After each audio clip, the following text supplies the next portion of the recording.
Saudações a todos. Quero ler aqui na Bíblia, no livro de Coríntios, no capítulo 6,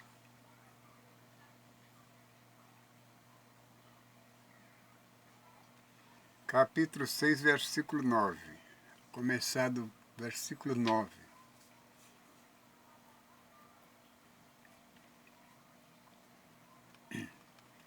Não sabeis que os injustos não hão de herdar o reino de Deus?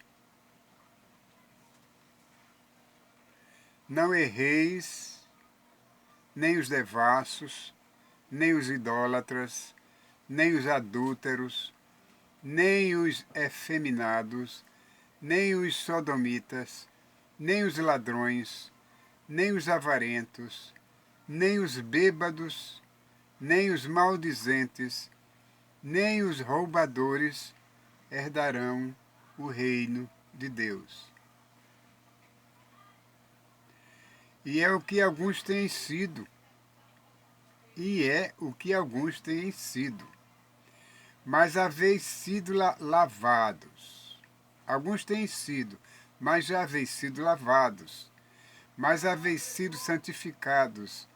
Mas haveis sido justificados em nome do Senhor Jesus e pelo Espírito do nosso Deus. Todas as coisas me são lícitas, mas nem todas as coisas convêm. Todas as coisas me são lícitas, mas eu não me deixarei dominar por nenhuma delas. Os manjares são para o ventre, e o ventre para os manjares. Deus, porém, aniquilará tanto um como os outros. Mas o corpo não é para a prostituição, senão para o Senhor, e o Senhor para o corpo. Ora, Deus, que também ressuscitou o Senhor Jesus, nos ressuscitará a nós pelo seu poder. Não sabeis vós que os vossos corpos são membros de Cristo? Tomarei, pois, os membros de Cristo e fá-los-ei membros de uma meretriz? Não, por certo. Ou não sabeis que o que se ajunta com a meretriz faz-se um corpo com ela? Porque serão, disse, dois numa só carne. Mas o que se ajunta com o Senhor é um mesmo espírito. Fugi da prostituição. Todo o pecado que o homem comete é fora do corpo, mas o que se prostitui peca contra o seu próprio corpo.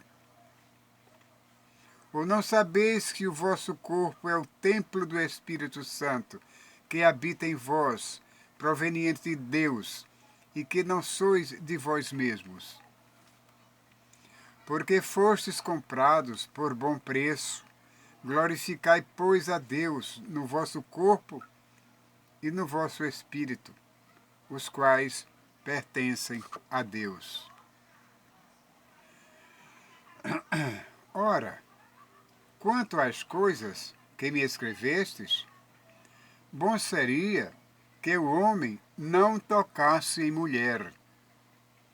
Mas, por causa da prostituição, cada um tenha a sua própria mulher, e cada um tenha o seu próprio marido. E cada uma tenha o seu próprio marido. O marido pague à mulher a devida benevolência, e da mesma sorte a mulher ao marido. A mulher não tem poder sobre o seu próprio corpo, mas tem-no o marido. E também, da mesma maneira, o marido não tem poder sobre o seu próprio corpo, mas tem-no a mulher. Não vos desfraudeis um ao outro, senão por consentimento mútuo por algum tempo, para vos aplicardes à oração. E depois ajuntai-vos outra vez, para que Satanás vos não tente pela vossa incontinência. Vou ler outra vez para que entenda direitinho.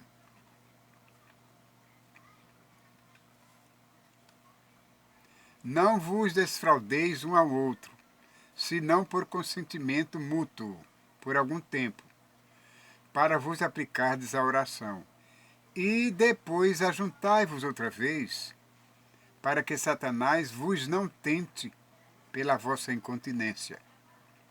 Digo, porém, isto, como que por permissão e não por mandamento.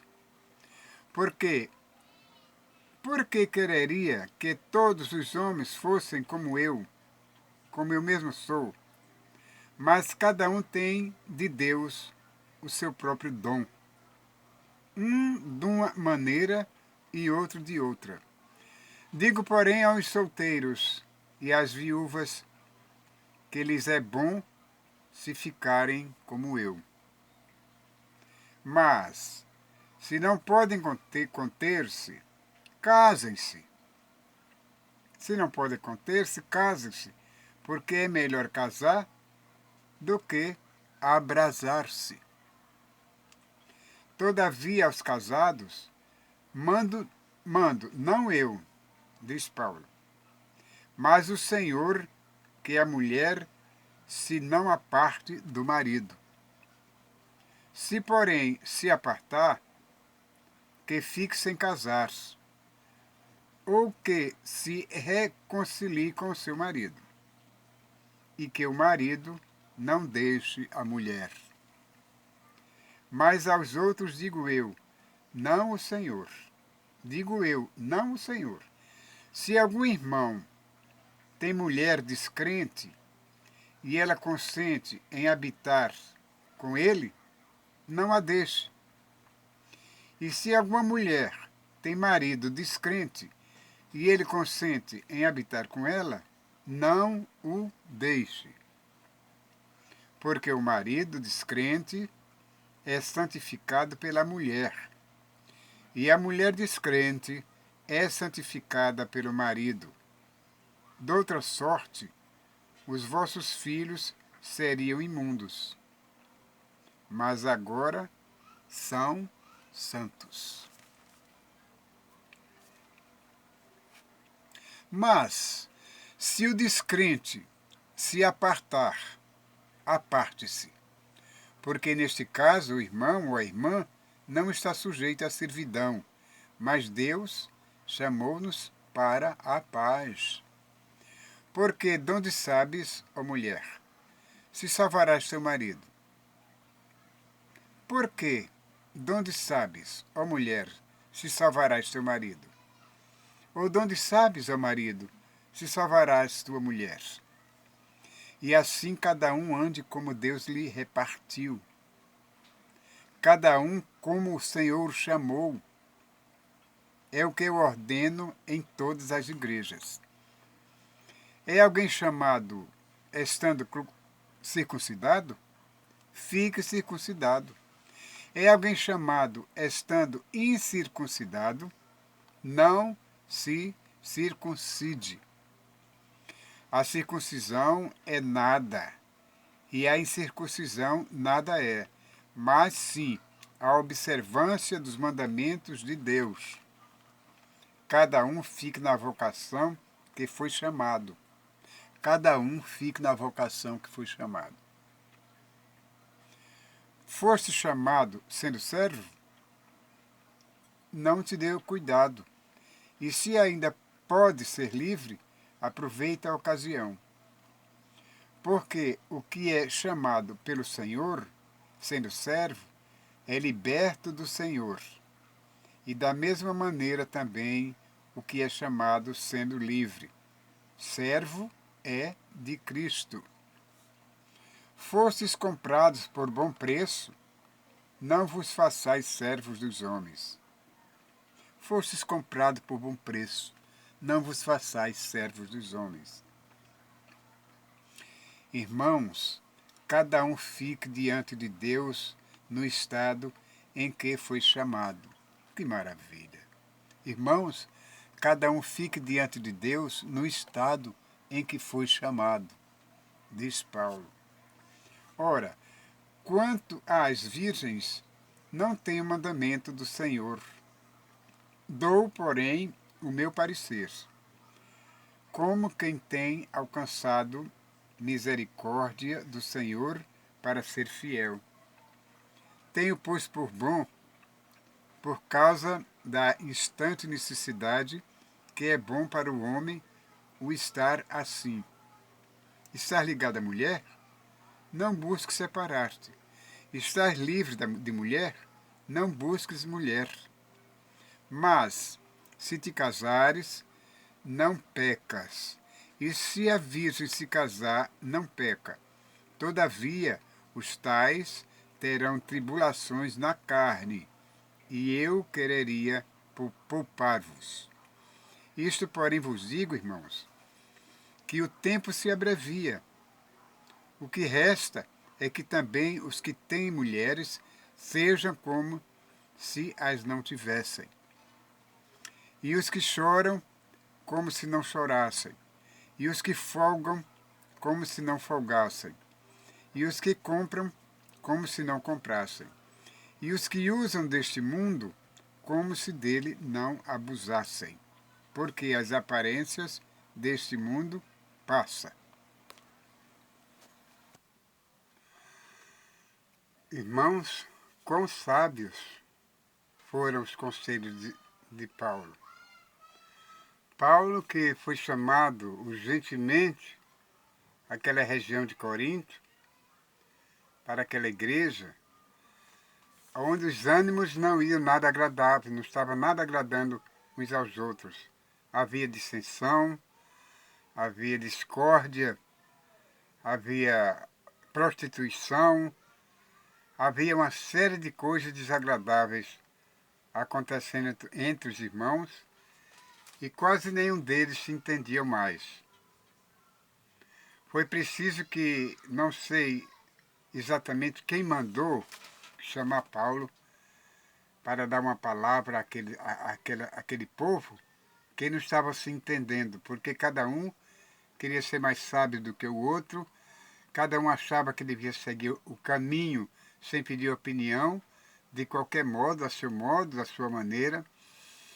E no meio de tudo, prostituição, tinha ganância, tinha roubo, tinha homossexualismo, tinha meretriz no meio, enfim, tinha mulher que não respeitava o marido não respeitava a mulher, enfim. Foi preciso que Paulo chegasse e desse uma lição a todos, informando a maneira como eles deveriam agir, porque eles tinham sido chamados pelo Espírito Santo, por Deus Todo-Poderoso, pelo Filho de Deus, Jesus Cristo, e precisavam honrar o nome de Deus, agindo de maneira diferente. E que eles se arrependessem, parassem, se já tivesse feito, eles parassem de cometer aquelas loucuras que desagradavam a Deus. Eram pessoas adultas que sabiam muito bem o que estavam fazendo. Não precisava nem Paulo ter sido chamado, porque o ensinamento ficara na igreja para que todos tivessem acesso a ele. Mas como cada um não tinha, era desembestado, era desenfreado, não tinha continência, foi preciso que Paulo aparecesse para conter aquele povo. Eu só sei que depois que Paulo deu esses ensinamentos, foi embora consciente de que eles voltaram a ser os homens direitos que deveriam ser, as mulheres direitos que deveriam ser, e assim sucessivamente.